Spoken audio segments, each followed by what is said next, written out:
La motilidad del intestino delgado se compone de diversas formas de contracción: ondas peristálticas, contracciones de segmentación, grupos de contracción estacionarios y de avance, el complejo motor de avance y las contracciones mayores. Aparición de las formas de contracción. Los diversos patrones de contracción del intestino delgado están programados en el sistema nervioso entérico en forma de circuitos de interrupción situados a lo largo del intestino como las perlas de un collar, las cuales se activan con estímulos luminales mediante reflejos u hormonas. A. Contracciones estacionarias derivadas de un breve estímulo aparecen en intervalos temporales irregulares en diversos puntos del intestino, desplazando el contenido intestinal en dirección oral y aboral. B. Las ondas peristálticas aisladas aparecen en distintos segmentos intestinales, son la consecuencia de un estímulo breve de un segmento intestinal largo. El grupo estacionario, cuando el estímulo permanece en el segmento intestinal afectado, o cuando por el contrario el estímulo se desplaza en dirección aboral, el grupo avanza por el intestino, pero el segmento afectado y la longitud de las ondas peristálticas son mayores. Motilidad interdigestiva del estómago y el intestino. En los omnívoros y carnívoros, los nutrientes se pueden digerir y absorber en unas 12 horas, por lo que el resto del tiempo el estómago y el intestino delgado permanecen vacíos.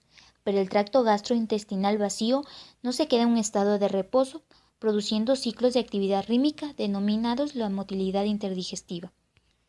La motilidad interdigestiva se compone de 3 fases. Fase 1 es una fase de reposo motor.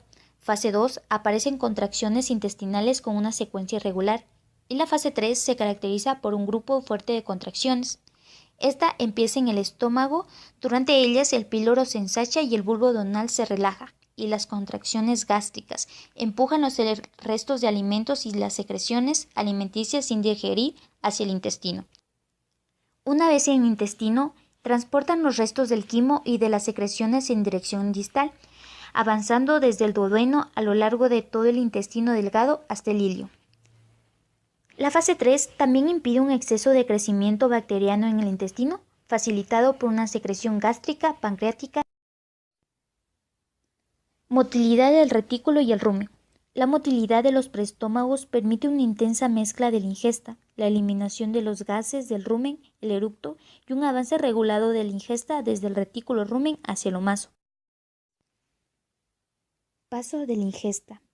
El periodo de retención de la ingesta en el retículo rumen viene determinado por su capacidad, la magnitud del consumo de nutrientes y su tasa de metabolización, de modo que el alimento grosero podrá ser mejor fermentado por los microorganismos cuanto más largo sea el periodo de retención. El paso de la ingesta hacia el omaso a través del orificio retículo-masal se produce en la segunda contracción del retículo.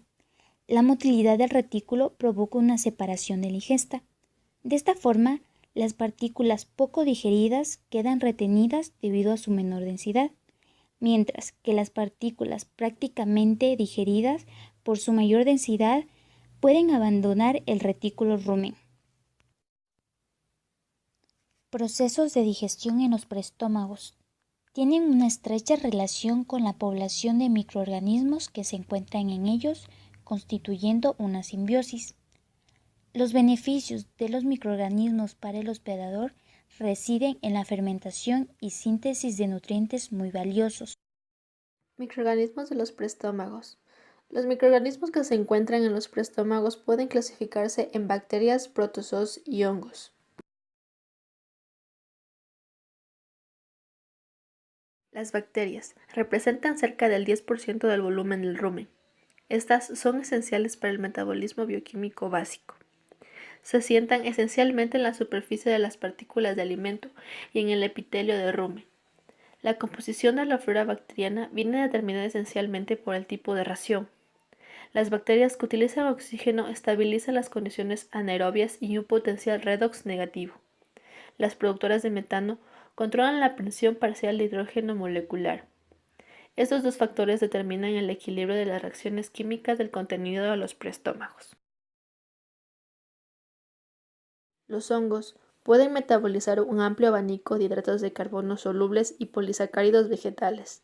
Los productos finales de este proceso son similares a los que se obtienen durante la fermentación de hidratos de carbono que realizan las bacterias y protozoos.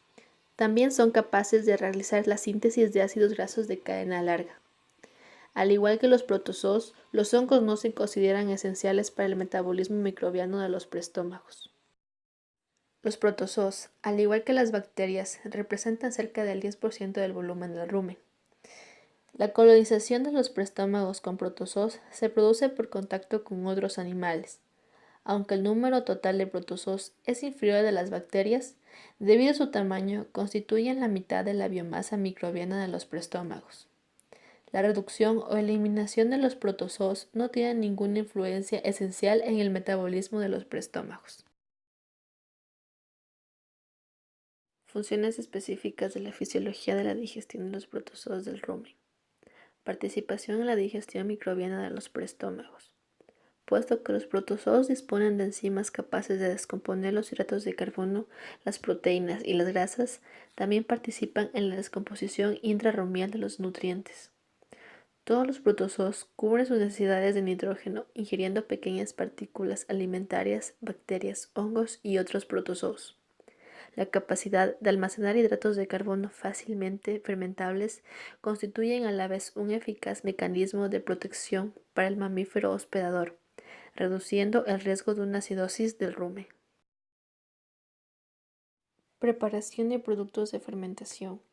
Entre los productos de fermentación que los protozoos preparan para que los pueda aprovechar su hospedador, se encuentran sobre todo el acetato, butirato y lactato. Cuando los protozoos pasan del sistema de preestómagos al abomaso y el intestino delgado, pueden sufrir una digestión química enzimática y de esta forma constituyen una fuente de proteína de alto valor biológico.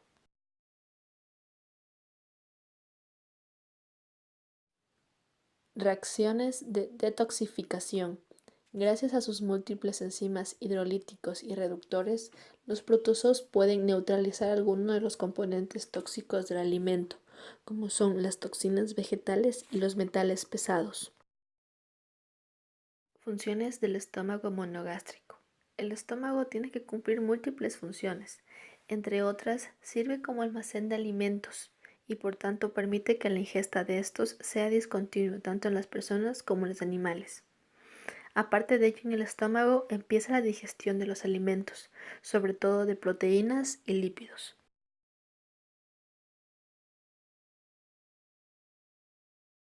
Funciones secretoras. En el estómago cabe distinguir tres zonas glandulares: la zona cardial, la zona del fundus y la zona pilórica. En el caballo, en la rata y en el hámster y en menor medida en el cerdo, junto a la desembocadura del esófago en el estómago, se encuentra una zona carente de glándulas, cubierta con mucosa de revestimiento. A excepción del cerdo, cuyo estómago presenta una zona cardial relativamente grande, colindante con la zona cubierta con mucosa de revestimiento, en el estómago del resto de los animales domésticos monogástricos solamente hay una zona de glándulas cardiales relativamente pequeña, delimitada por el cardias o por la zona cubierta con mucosa de revestimiento. Las zonas glandulares del fundus y pilórica están muy marcadas en todos los animales domésticos. Todas las glándulas gástricas son glándulas tubulares que desembocan a las criptas gástricas. Secreción de las glándulas del fundus. Las glándulas del fundus se componen desde arriba hacia abajo de células accesorias, también conocidas como las del cuello, células de revestimiento, que también son células parietales, y las células principales. Todas esas células derivan de las células precursoras de la zona del cuello de las glándulas. Están en constante reposición, es decir, continuamente son sustituidas por células nuevas. Las células del cuello segregan moco, igual que el epitelio superficial que reviste las criptas gástricas. Las células parietales segregan ácido clorhídrico y las células principales enzimas, especialmente pepsinógeno.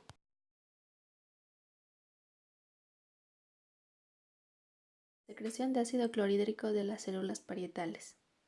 Mecanismo de secreción de ácido clorhídrico. En la membrana apical de las células parietales se encuentra una bomba de hidrogeniones gástrica que impulsa el hidrógeno contra un gradiente de concentración 1.000.000 de veces superior al de la luz glandular y simultáneamente absorbe potasio hacia el interior de la célula. La energía necesaria para este intercambio se obtiene descomponiendo ATP. En la membrana apical hay más canales de potasio y cloro que permiten al potasio y el cloro salir de la célula escalando.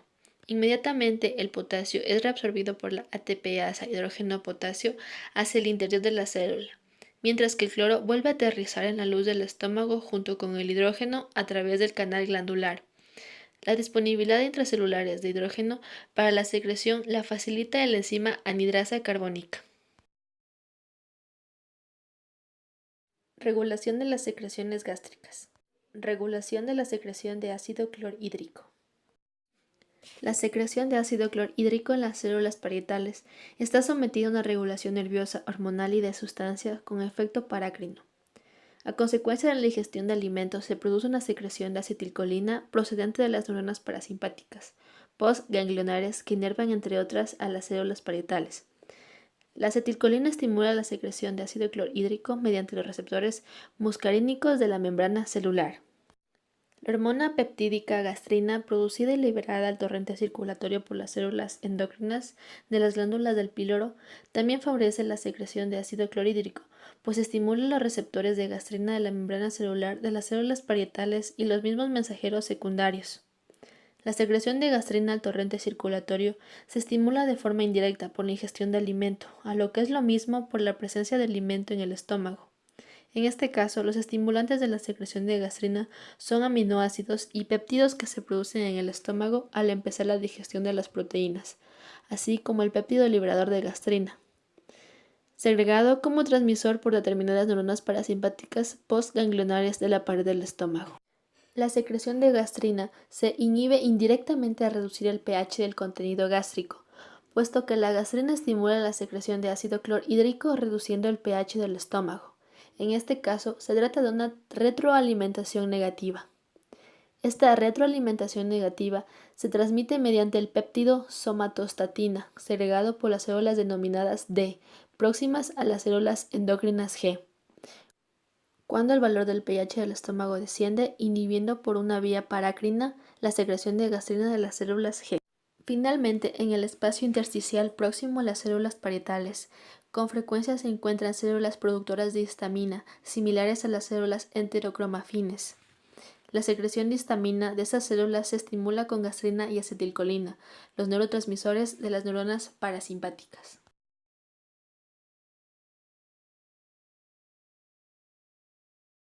Regulación de la secreción de moco y bicarbonato.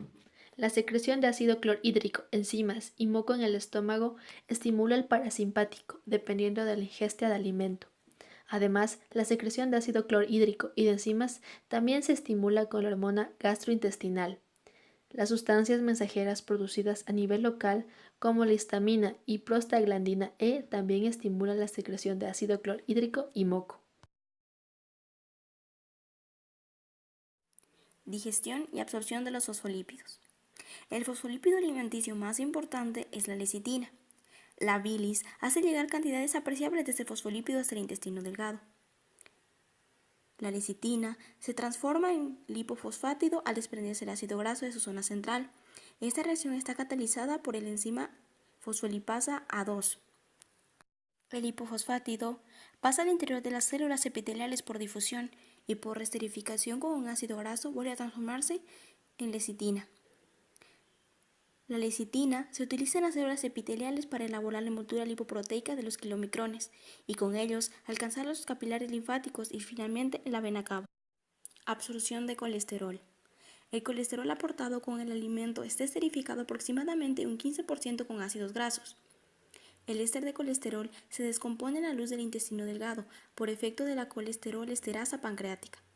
El colesterol se absorbe en las células epiteliales por difusión facilitada por transportadores, para volver a ser esterificado con ácidos grasos e incorporado a los kilomicrones. Absorción de calcio. El calcio solamente se absorbe en el duodeno y en el yeyuno proximal mediante transporte activo. La eficacia de la absorción activa de calcio depende del transporte de calcio y del fósforo del alimento. así como de las necesidades de calcio. Absorción de hierro. El hierro se descompone en el duodeno por transporte activo. El bajo valor de pH del contenido duodenal facilitará la disolución de las sales de hierro y con ello la absorción del hierro. Dicha absorción implica la reducción del ion férrico a ion ferroso, porque solamente se puede absorber activamente el ion ferroso. Funciones del intestino grueso.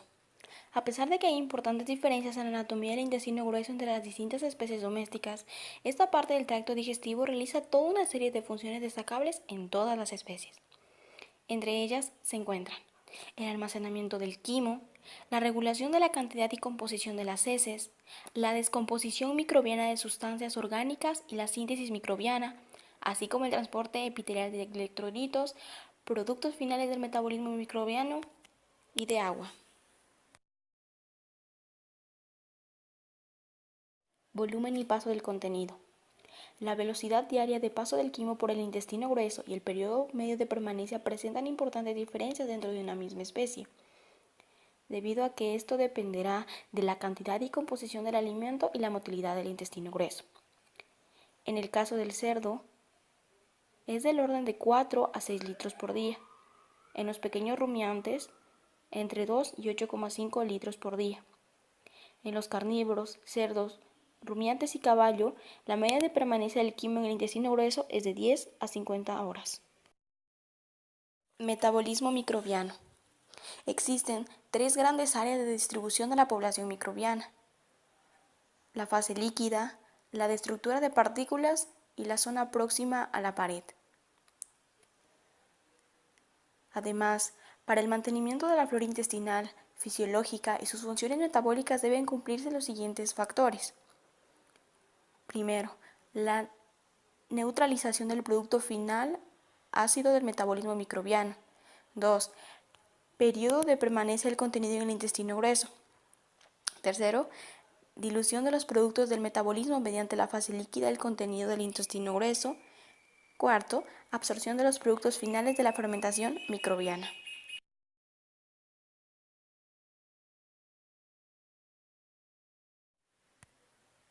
Aspectos comparados de la digestión de los preestómagos y del intestino grueso. En los herbívoros existen grandes cámaras de fermentación en el tracto gastrointestinal. Estas cámaras de fermentación pueden estar situadas antes o después del intestino delgado. Cuando las cámaras de fermentación están principalmente por delante del intestino delgado, se trata de animales de digestión en los preestómagos. Y cuando estén principalmente por detrás del intestino delgado, se tratará de animales de digestión en el intestino grueso. En el grupo de los animales que tienen grandes preestómagos tenemos a los rumiantes domésticos. También los animales que digieren el intestino grueso pueden dividirse en especies en las cuales la digestión microbiana se produce esencialmente en el ciego. Se conoce como animales de digestión en el ciego, como los caballos, los conejos.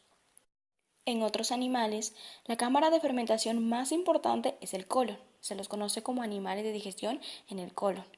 Y son principalmente el caballo y el cerdo.